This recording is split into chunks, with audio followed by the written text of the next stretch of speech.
Some homeowners who are barely making ends meet are facing a school tax increase. Leaders say they're asking for the bare minimum to make up for state funding shortfalls and uncertainty. Seth Kaplan joins us now live in Harrisburg with that story. Good afternoon, Seth. Yeah, good afternoon to you, James. And folks here at the Harrisburg School District say it is, as you said, a smaller increase than last year's. We sat down this morning with Marcia Stokes, the district's chief financial officer. Administrative leaders originally proposed a 3% tax increase. The board wanted less. That is now down to a 1.5% tax increase. Last year, for perspective, taxes went up 2%. And tonight, the school board is set to preliminarily vote on a budget. The final vote will be a week from now, June 30th. This is all complicated by the fact that another little budget elsewhere in Harrisburg, due June 30th, almost certainly will not be finalized by then. Because the Commonwealth has not adopted their budget, we as a board and administrative team have to say how much can we rely that what the governor proposed will actually come to fruition. So we have included all $7.4 million of adequacy in this budget. So we are really reliant that they're going to come through. But on the expenditure side, we put a cushion and said, we're going to take 50% of that 7.4 and we're going to put it in budgetary reserve. We're not going to immediately tie positions or programmings to that. So if it does not happen, we're not faced with layoffs or cuts in programs and services to students.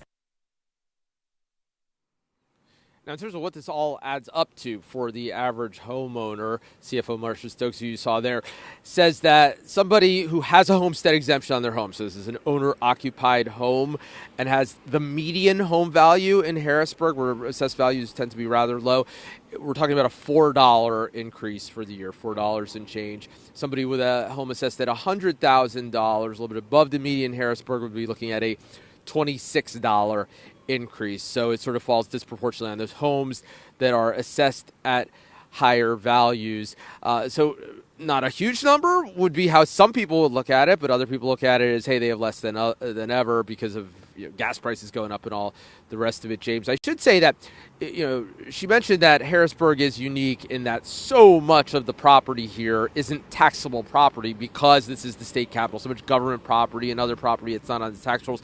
I did ask her then, about that decision to not sell the old William Penn High School perhaps to a private developer for now, because that could have, some folks say, gotten it back on the tax rolls, and we'll have that answer coming up tonight at 5 o'clock.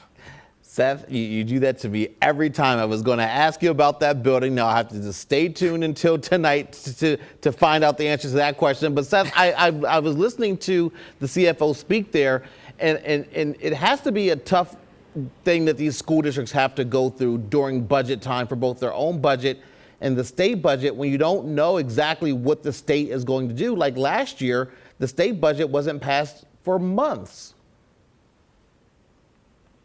And all school districts are dealing with that. They all dealt with that last year. One thing that's a little harder for Harrisburg is that they say a bigger percentage of the total funding here in Harrisburg, well, it does come from Harrisburg. The other, when we say Harrisburg, I'm talking about the school district, but from state government.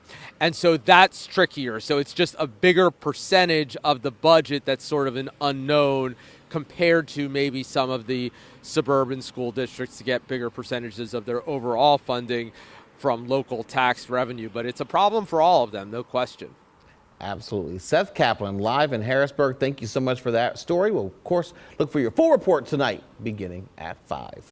Hi, I'm Eric Finkenbinder from ABC 27. We're excited to announce the new ABC 27 News Plus app. Live stream newscasts or watch content on demand. This is different than the ABC 27 app on your smartphone. You can check this out at home, and it's very easy to use. With a Fire Stick, go to the home page, scroll down to search. From there, enter ABC 27. Move over to the apps, and there we are. Click the icon and install. It's just that easy.